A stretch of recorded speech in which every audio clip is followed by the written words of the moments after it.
একটা হিন্দুকে মেরে নিজেকে বড় বাঘের বাচ্চা মনে করছিস?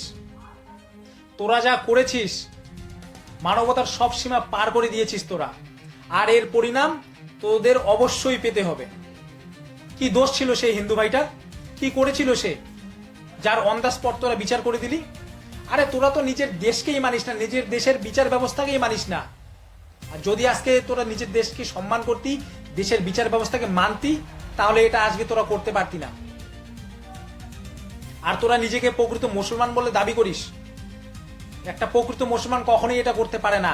আমাদের দেশেও মুসলমান আছে, ঠিক আছে? তাদেরকে আমরা দেখেছি, তাদের সাথে আমরা ছোট থেকে বড় হয়েছি স্কুল কলেজে পড়ে। তোদের মতো মানসিকতা ওদের নয়। তোরা করবি সেভেন সিস্টার দখল। অকাত আছে তোদের, অকাত আছে। তোরা তো নিজের দেশকেই সম্মান দিতে জানিস না। দেশ যদি একবার বলে না যে যাও, 2 সেকেন্ড লাগবে তোদের পেচ্ছাপের জলে ভাসিয়ে দিব। বুঝতে পারলি? কেন করি না জানিস? কারণ তোদের বাংলাদেশে কিছু মনসত্ববাদী মানুষ এখনো বসবাস করে, সেখানে আমাদের হিন্দু ভাইয়েরা এখনো বসবাস করে, এর জন্যই করি না।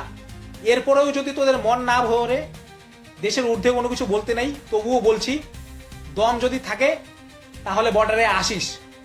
রাতের অন্ধকারে নয়, দিনের বেলায় আসিস। আর যতজনকে পারিস ততজনকে নিয়ে আসিস। তারপরে আমাদের হয় ইন্ডিয়ান আর্মি বুঝে নিবে।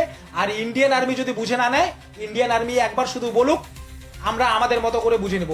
দেশ হিতে যা করতে লাগে তাই করবো। ওঠো।